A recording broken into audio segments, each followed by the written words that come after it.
Consider it pure joy, my brothers and sisters, whenever you face trials of many kinds. When I was a child, I talked like a child. I felt like a child. I reasoned like a child. When I grew up, I put the ways of childhood behind me. Instead, speaking the truth in love, we will grow up to become in every respect the mature body of Him who is the head, that is Christ. Like newborn babies, crave spiritual milk, so that by it you may grow up in your salvation. Because you know that the testing of your faith produces perseverance. Let perseverance finish its work so that you may be mature and complete.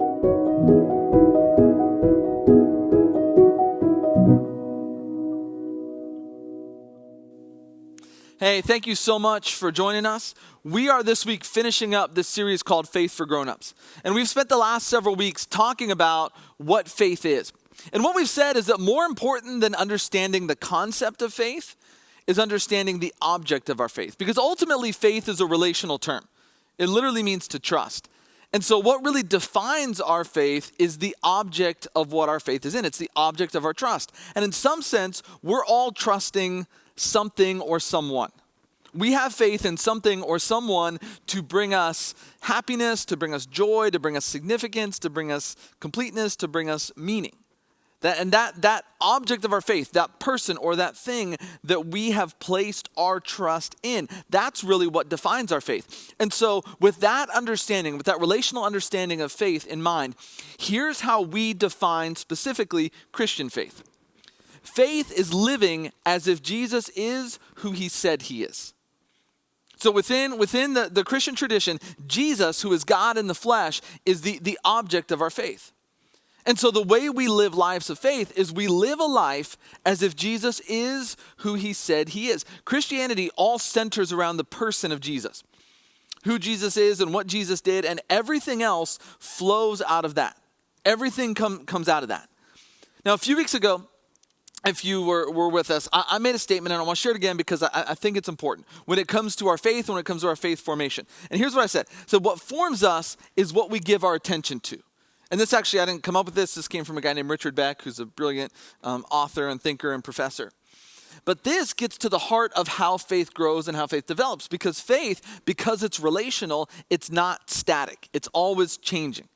It's either decreasing or it's increasing. And so when we talk about having growing faith, when we want our faith in Jesus to grow, ultimately what forms us as people, what helps us to grow is what we give our attention to. So for example, in our life, if we give our attention to bitterness and to anger and to fear and to worry and anxiety, that's what we will become. Now, on the other hand, if we give our attention to Jesus, then we become more like Jesus. And the Apostle Paul, he kind of defines in this famous section in the book of Galatians, he kind of defines what it looks like when we become more like Jesus. It's this passage known as the fruit of the Spirit. And here's what Paul says. Galatians 5 says, the fruit of the Spirit is love, joy, peace, forbearance, kindness, goodness, faithfulness, gentleness, and self-control. And so Paul says, as we give our attention to Jesus, this is what we'll start to look like because this is what Jesus looked like. These are the kind of the characteristics and the character traits that define Jesus. And so the more you and I give our attention to Jesus, this is what we'll begin to look like. And again, it doesn't happen overnight. It's a process. Growth and change and transformation are a process. But the point is that if we give our attention to Jesus, we'll look more like this a month from now, 6 months from now, a year from now, than we do right now. And so this is kind of how faith grows, and this is kind of how faith develops, is we learn to give our attention to Jesus. Now the question is, okay, how do you do that? If faith is all about Jesus, if faith is living as if Jesus is who He says He is, and what helps my faith to grow is giving my attention to Jesus, how do I live in such a way that I consistently give my attention to Jesus? We're not always going to give our attention to Jesus because we have to give our attention to other things. We have to give our attention to work, and we have to give our attention to our friends, our family, our spouse. But how do we live in a way where we consistently give our attention to Jesus so that He forms us to look more like Himself? Adele Alberg Calhoun wrote a great book on like spiritual practices and disciplines. And here's what she says. She says, from its beginning, the church linked the desire for more of God, more of Jesus, to intentional practices, relationships, and experiences that gave people space in their lives to keep company with Jesus. And so Calhoun points out, she said, listen, the whole point is to keep company with Jesus. That's, to give your attention to Jesus. It's the same idea. She says, if you go back in church history, the way that Christians have done that throughout the ages is they intentionally engaged in things that allowed them to do that created space in their life for them to keep company with Jesus or for them to give their attention to Jesus. And what Calhoun goes on to describe in her book is she goes on to talk about what are commonly referred to as spiritual disciplines. Or I actually prefer the term practices, spiritual practices. And they're just intentional things that people do in order to try to keep their attention focused on Jesus. Now, in a lot of circles, spiritual practices have kind of gotten a bad rap. People have criticized them. People have come out against them. And I understand why. There's been some people who have gone over the top about spiritual practices, and it's come across as very legalistic. And some people present spiritual practices as like, this is a way that you have to earn God's love, and God will only love you if you do these things. And so you can take it too far, and you can be legalistic, and I understand that. On the other side, though, I've also seen people who are so adamant about spiritual practices that they say, listen, if you want to experience this in your life, you have to do this practice. And if you don't do this practice this way, you won't get anything out of it. And if you do this practice this way, then you'll for sure get this out of it. And that always hasn't been my experience. When I've engaged in different spiritual practices, I haven't always got what people told me I would get. And a lot of the debate when it comes to spiritual practices, like, do you have to do them? How do you have to do them? The legalism behind it. I think a lot of it misses the point. Because again, the point is not like what I have to do to earn God's love or what I have to do to earn my way into heaven, because all of that's grace. That's God gives that to us freely. We don't earn anything. You can't earn God's love. God loves you because you are his child made in his image. And at the same time, doing one thing doesn't guarantee this certain result. And so I think a lot of times when we start to talk about spiritual disciplines or spiritual practices, I think we miss the point. Spiritual practices, a lot of times when we talk about them and we'll even use the word habits. That they're these habits that we do in our life. And habits, when you look at the dictionary definition, is a habit is like a regular activity that you do over and over and over again. There's a guy named Dr. Benjamin Gardner, and he's like an expert in habits, and he researches habits. And here's what he says about habits. He defines how habits work. And here's what he says. He said, a habit works by generating an impulse to do a behavior with little or no conscious thought. So a habit is something that you train yourself to do, and you get to the point where you can do it without even thinking about it. It just becomes a natural reaction. And so there's some examples of this. Like I think of my kids. My kids are starting to get a little bit older. But when you first start to teach your kids to brush their teeth, you get out the toothbrush, you put the toothpaste on, you tell them, all right, brush your teeth. But you have to sit there and remind them, make sure you get the back teeth. Make sure you get behind your teeth. Brush your gums, brush all of that. That instinctively we don't know how to, we just want to get it done and be finished and go do whatever we're going to do. But we have to learn. Here's how you do it. But once you do it long enough, you get to the point now where I don't even think when I brush my teeth. Half the time when I'm brushing my teeth, I'm having a conversation with my wife or a conversation with my kids, or I'm thinking about something else because I've done it so long, I can do it without any thought. And I'll get all the back teeth and I'll get the gum and I'll do all of that because that's become a habit in my life. And there are things like that. There are things that we start off and we have to learn them, but once we learn them, we can do them with little or no thought. Washing your hands is another one. You have to start, make sure you get everything. Now I've done it so often, I can do it without thinking. And so this is a habit. A habit is something that becomes a regular part of our life, but we can do it with little or no consciousness at all. We just do it. Now the interesting thing in that is that by definition, again, if you look at Gardner's definition, by definition, only certain behaviors can become habits. Because there are some things that no matter how often we do them, they're always going to require some amount of focus and concentration from us. And so what happens in our life is we frustrate ourselves when we try to make something a habit that cannot be a habit. Okay, things like cleaning your house or exercising or journaling or paying the bills, those things can never become a habit. And the reason they can never become a habit is because they always take a certain amount of concentration and focus and intentionality. Like, I have to choose to do this. And everything inside of me says, I don't want to do this, but I have to choose to do this. So one of the reasons we get frustrated is because we try to make certain behaviors a habit that cannot be a habit because they will always require some amount of concentration, some amount of focus. Now, there are things that we do regularly in our life that require focus.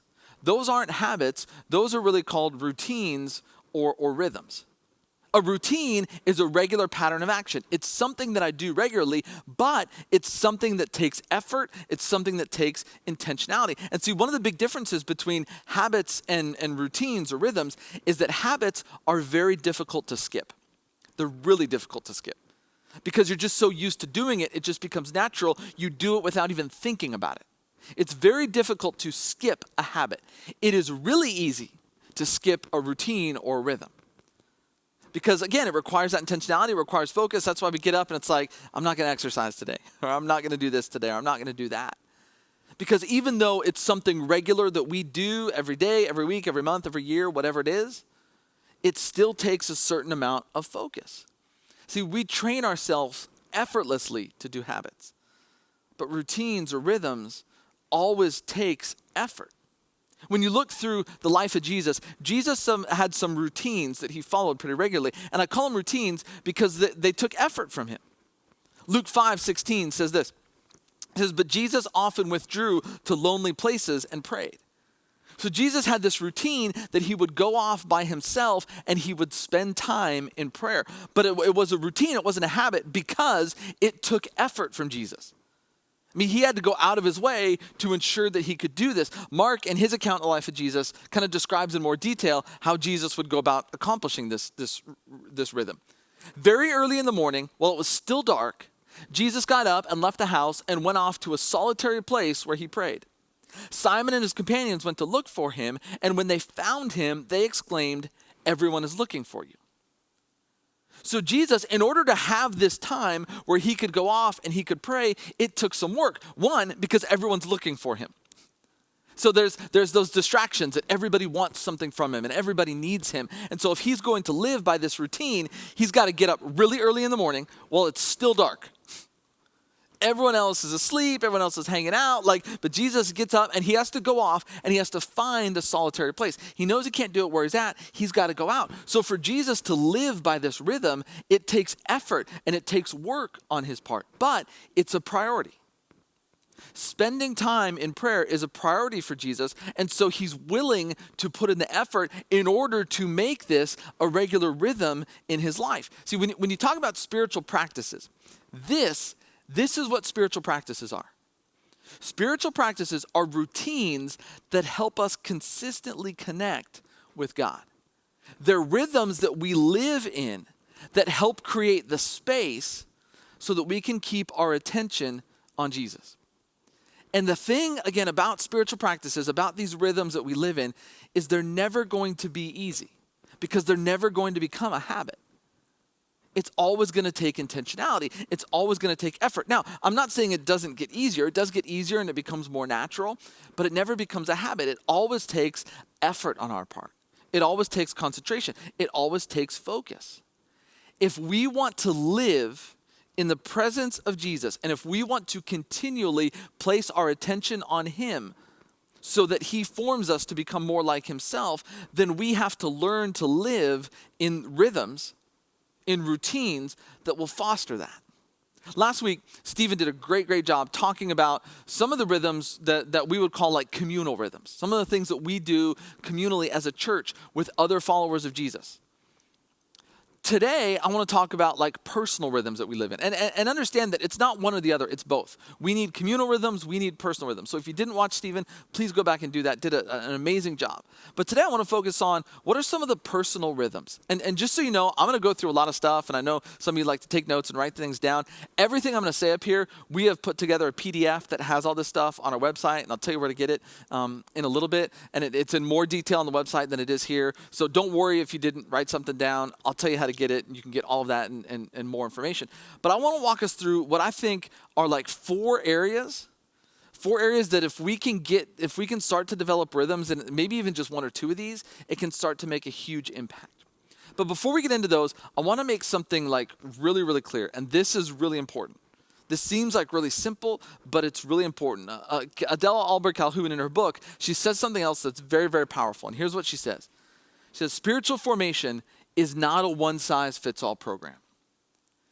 And I need us to know that, and I need us to hear that, because I grew up going to church, and you would hear people talk about, hey, this is what I do to read the Bible, or this is what I do to pray, or this is how I engage in this practice, or whatever. And so you'd get inspired, and I'd go home and I'd try it, and it just didn't work. Like, it was awful, it was miserable. And then I'd feel guilty, like something's wrong with me. There's something wrong with me because this person, man, they have this incredible spiritual experience when they do this. I did this, and it was like torture. And it took me a long time to understand that when you talk about spiritual practices, when you talk about living in these different rhythms and routines, there's literally hundreds or thousands of things that you could do. And what works for one person is not going to work for another, because we have different personalities, we have different schedules, we have different realities, our relationships are different, our families are different, where we're at in life is different. And even what works for you in one season of life may not work for you in another season of life. And so when we talk about spiritual formation, when we talk about spiritual growth, it's not a one-size-fits-all program. It takes a little bit of experimentation on our part. I'm going to try this. Okay, that didn't work. I'm either going to abandon that or I'm going to tweak it. None of these spiritual practices, it's not like, it's like a command of God, like you have to do it this way. They're all just different things that people have developed to try to create that space to keep our company with Jesus, to keep our attention on Jesus so that he forms us to look like himself. So we can tweak them, we can change them, we can alter them, we can abandon them. It's okay. And so this is going to require, if you really want to experience spiritual formation and spiritual growth, to learn to consistently place your attention on Jesus, it's going to take some experimentation. And some things are going to work and some things aren't. And some things are going to work for a while and then you're going to have to change. And that's okay. That's the whole point. The point is not to do every spiritual exercise that we talk about today or every spiritual practice that you hear about. It's to maybe do one or two. Find just one or two things that you can start with and that work for you and your schedule and your personality. And then over time, those can change, grow, alter, whatever.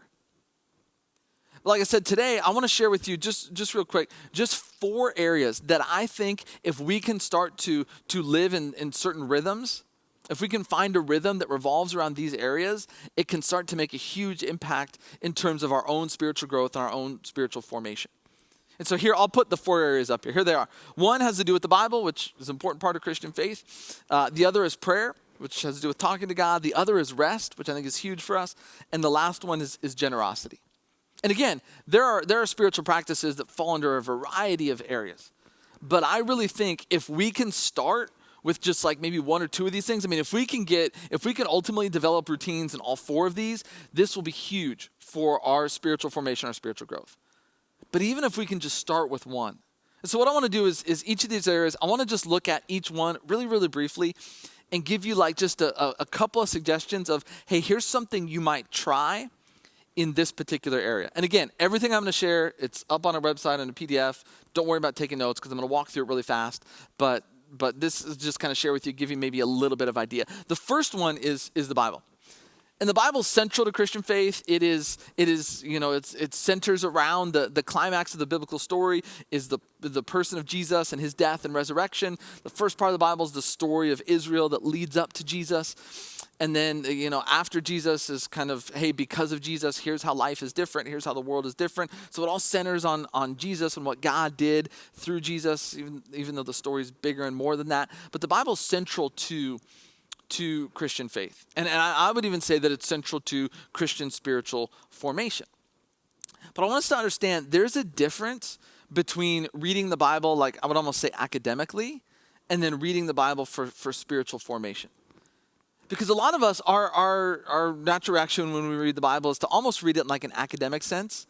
And when I say academically, I mean you're trying to figure out what's the context and what's the history. And what does Jesus mean by this word? Or what does Paul mean by this word? Or when Mary says this, what exactly does that say? And let's understand the history behind it. And don't hear me wrong, I'm not saying that's bad at all. Like that, I spend my life doing that. I've got college degrees that have trained me to do that. I think it's very fascinating. I think it's very interesting. I think understanding all that stuff kind of brings a new light to when you read a lot of biblical passages. But I do want us to understand there's a difference between reading the Bible like academically and reading the Bible for spiritual formation. When I read it for spiritual formation, I don't ask those same questions. I don't ask like, what is the history or what does this word mean? Like, I'll look up, the Bible's originally written in Greek and Hebrew. Like when I read for spiritual formation, I don't want anything to do with Greek and Hebrew. When you read for spiritual formation, you're reading it as scripture. You're reading it as God's words to us and saying, what is it that God is telling me through this? What is it that God is showing me through this? Not what is the history of it.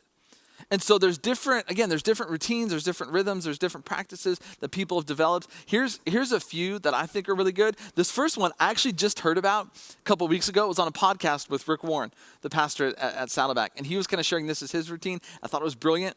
I did it a week through the book of Ephesians and loved it, thought it was phenomenal. But he called it first word, last word. And here's what he said. When you first wake up and before you go to bed, read until something comforts or challenges you. So it's literally just take a Bible, and you can start anywhere. I picked the book of Ephesians. I like the book of Ephesians, but you can read one of the Gospels and just leave the Bible right by where you sleep, like on your nightstand. Just leave it there.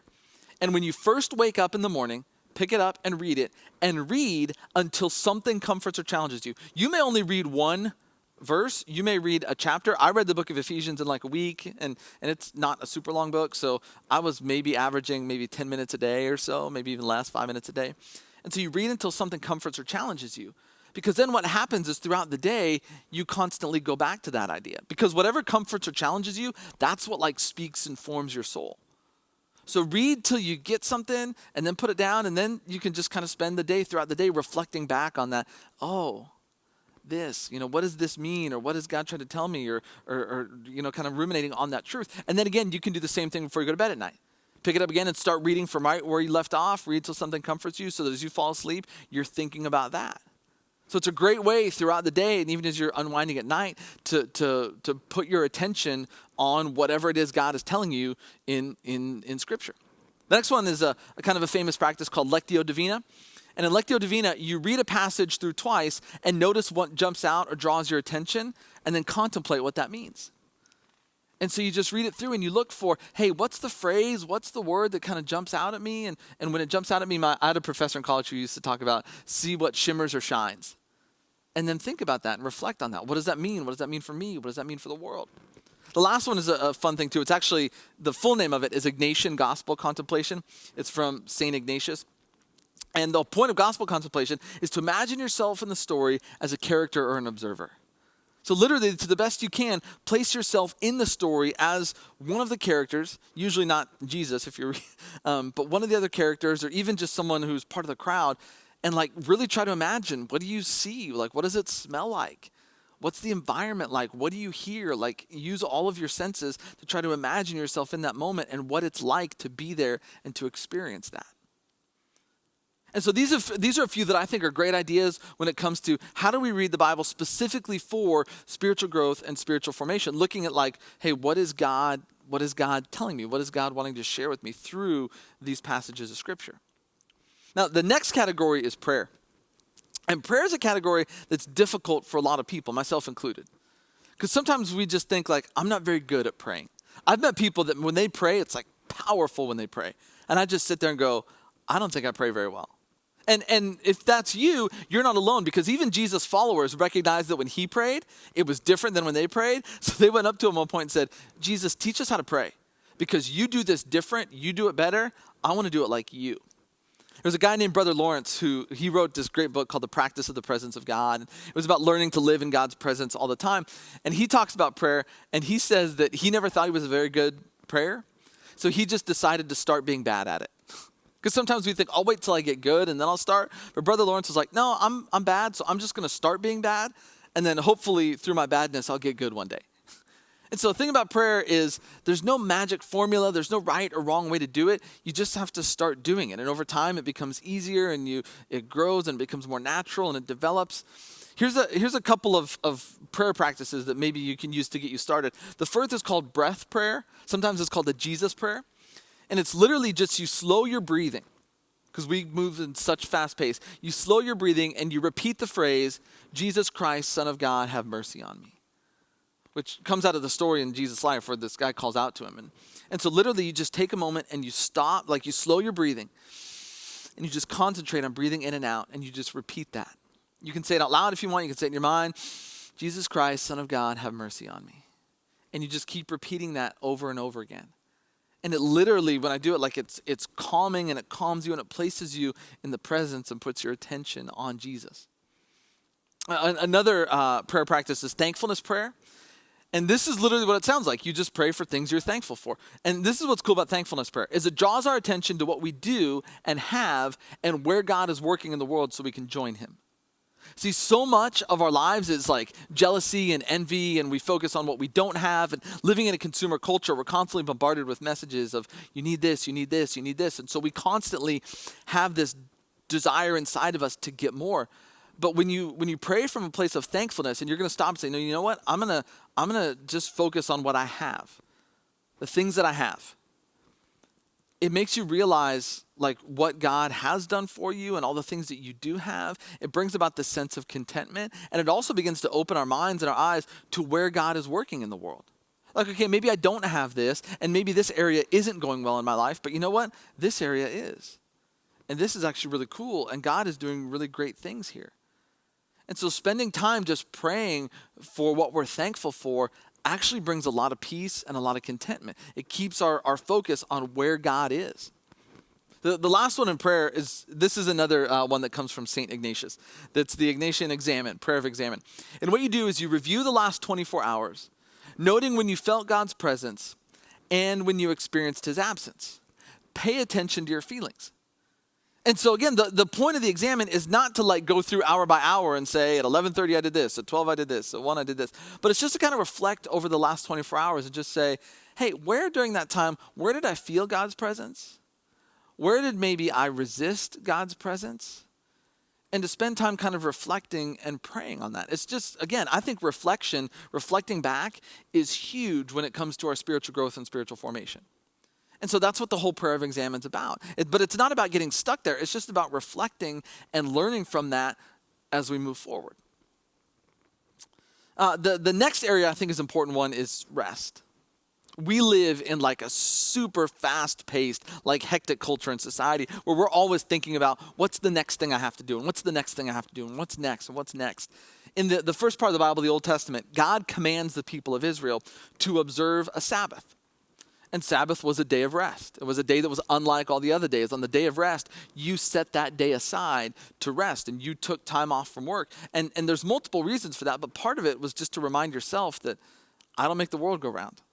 That I can take a day off and God is still in charge and God is still king and God still has everything under control. And so he's going to do his thing. And so I can rest and God has still got this. And so Israel lived within this constant Sabbath. And Sabbath is never commanded in the New Testament. We're never told that like Jesus commanded. But you see Jesus live in this rhythm of Sabbath where he has rest. And the thing about Sabbath that we need to understand is Sabbath doesn't just mean taking a day off so you can do chores around the house. Like Sabbath is, well, I don't go into the office, but I'm going to stay home and mow the lawn and clean the house and do all this. The idea behind Sabbath is that you experience not just rest, but renewal. Walter Brueggemann, who's a famous kind of Old Testament scholar, Walter Brueggemann describes Sabbath as a resistance against a culture of restless anxiety by learning to rest in God. And so here's just a couple ideas for when it comes to rest. The first one, and this I think can be huge, is unplugging. And unplugging is literally declaring a digital free time period where you can give needed relationships face time, or you can do something like write a letter to a friend. So part of why we are so restless and have so much anxiety is because we're constantly connected. We pull out our phone and we can text this person, go through social media, do all that. So part of resting is unplugging from the rest of the world and learning just to be present in that given moment. And so find a time, whether it's if a whole day, a half a day, a few hours here or there, hours when you come home from work, hours on Saturday morning, whatever it is, where you're saying, this is the digital free time, and literally turn your phone off, put it in a drawer, and put it away.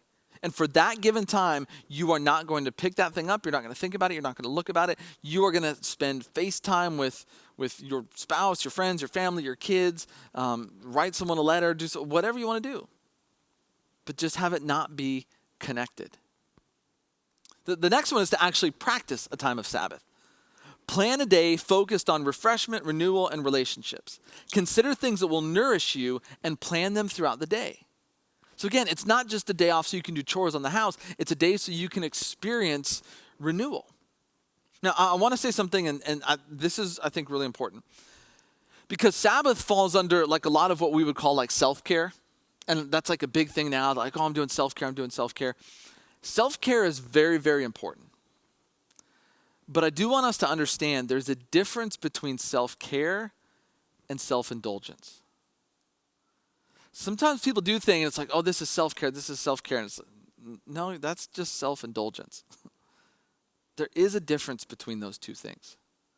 The whole idea behind self-care isn't just like doing whatever you want. It's about like nourishing and replenishing your soul. It's about resting in God. Self-indulgence is just doing something because it's pleasure and it's what you want and it's, gratifying your desires or whatever. And so just understand, it's always, sometimes it's hard to tell the difference, but I just want us to understand there is a tension between those things. And Sabbath is about resting in God, not indulging in things. And so if you can find a way to have, whether it's weekly or bi-weekly or monthly or whatever it is, to be able to live in a Sabbath rhythm. The last area that I said we're going to hit real quick is generosity. And Jesus says in Matthew 6:21, here's what he says. He says, for where your treasure is, there your heart will be also. And this is a powerful verse. It always is. Because you and I can stand up and talk about all the things we care about and all the things we're into and all the things that are important to us. But the truth of the matter is where we put our money, that's really what shows what matters to us. Like I could stand up here and tell you like, oh, this matters. But if you were to look at my bank statement, then you would know, okay, well, Scott says this, but that's not really what matters because look at where he spends his money. He talks about his family and his kids matter, but he spends all his money on himself. Well, apparently his kids and family don't really matter. See, where we put our treasure, where we put our money, where we put our wealth, that's what really matters to us. At the heart of Christian faith, is a man who gives himself away, gives everything away to the benefit of other people. That Jesus gives his life for the benefit of others. That's the center of Christianity. And so an important part of Christian faith is generosity, is doing for others what God did for us in Jesus. In the same way that Jesus gave us everything for us, we give ourselves away to the benefit of other people. And so generosity is a huge part of becoming more like Jesus, of giving our attention on Jesus. We have to learn to live generously. Now, generosity is sometimes a hard thing to define. In the Old Testament, Israel was commanded to give a tithe, which was 10%. Like they were just commanded, this is what you do. In the New Testament, tithing is never commanded. It's never like, it's just never told like you have to give 10%. So people always ask like, okay, well, how much? What is generous? The New Testament command is actually, let's say it's an imperative. This is what Paul says about generosity. In 2 Corinthians 9:7, he said, each of you should give what you have decided in your heart to give, not reluctantly or under compulsion, for God loves a cheerful giver. And so while tithing is not commanded in the New Testament principle is actually, it's a little grayer, but it's more hardcore, I would say. The New Testament principle is sacrificial giving, sacrificial generosity. Is your generosity, is it costing you something? See, sometimes we give things away and it's like, oh, we feel good about ourselves because I gave to my neighbors this or I gave to that, but there's no sacrifice in it. See, the heart of New Testament generosity is sacrifice. What Paul says is he says, you need to decide ahead of time. See, generosity takes intentionality. Nobody wakes up one day and is like, dang, I'm generous. you choose to be generous. And so when it comes to generosity, when it comes to what the New Testament says about generosity, the idea that I always talk about, the idea that we always talk about here is what we call percentage giving. And here's what percentage giving is you decide ahead of time how much you want to give and where you will give it to. That's percentage giving, where you sit down and say, you know what, I want to start to be generous. We want to start to be generous.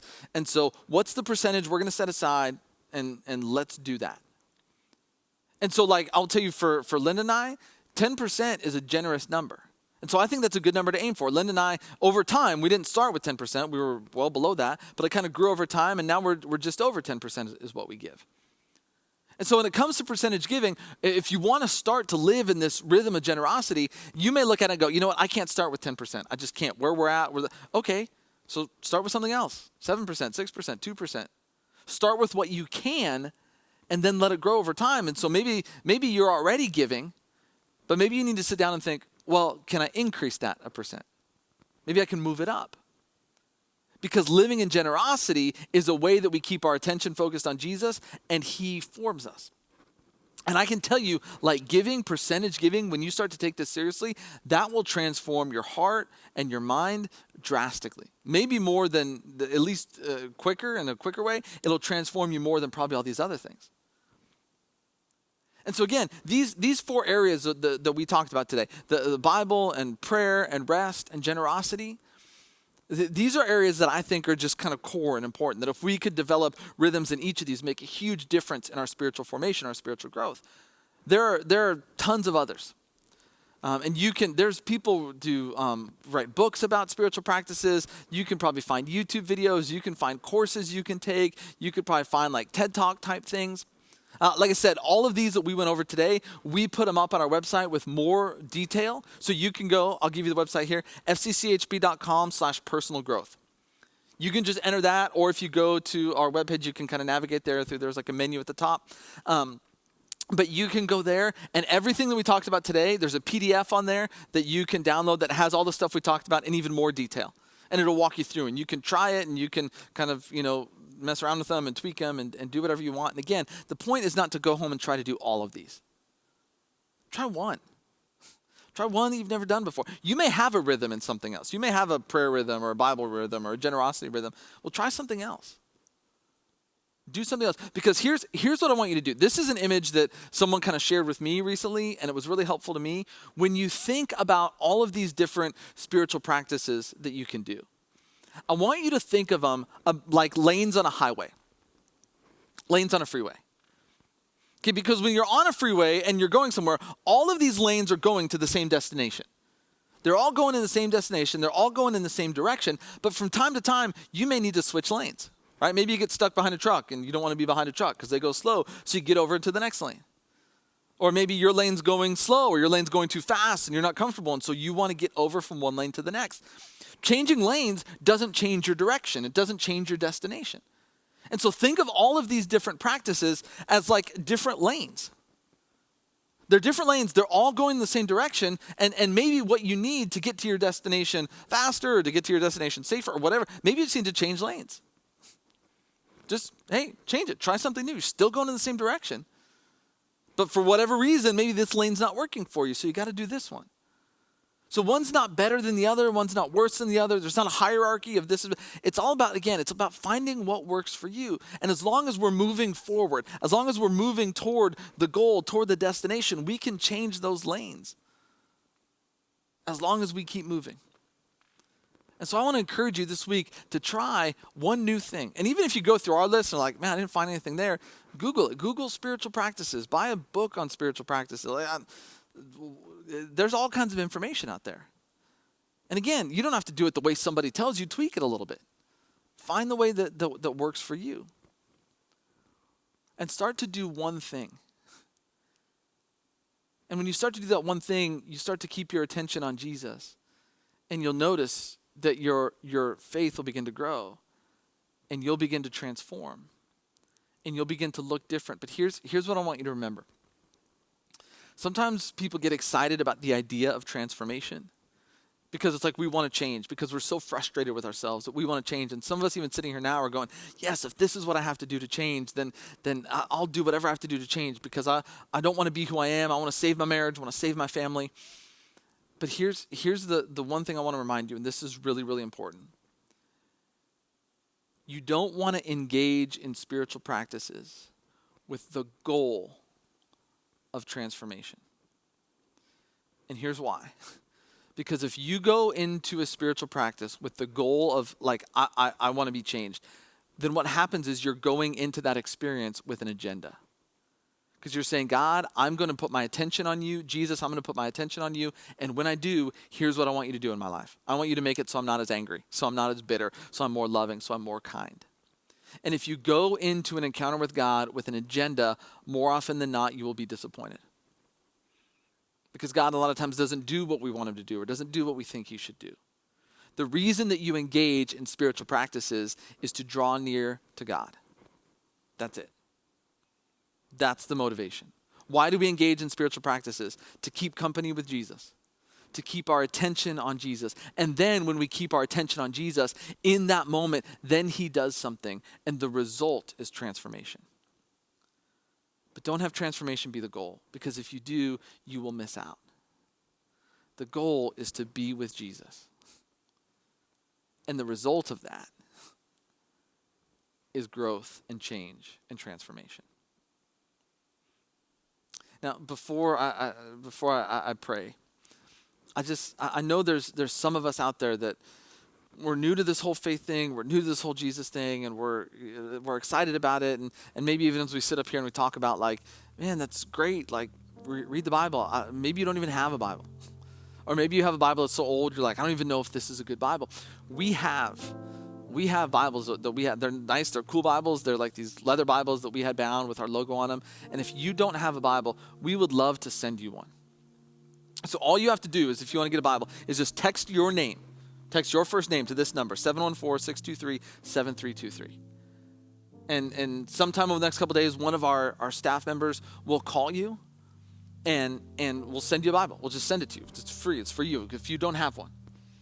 We'd like to send one to you just to kind of help you get started. When you talk to a staff member, again, if you have any questions, we'd love to ask questions. Maybe you just want to know, like, hey, where to start. We've put some stuff in the beginning of that Bible. We bound some pages in the beginning. There's an introductory letter from me kind of talking about the Bible.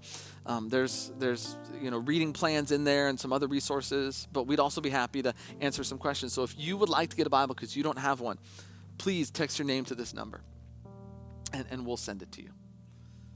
Because we'd love to help you get started on what's next for you, on your new venture, on your new practice, on your new journey forward in your faith.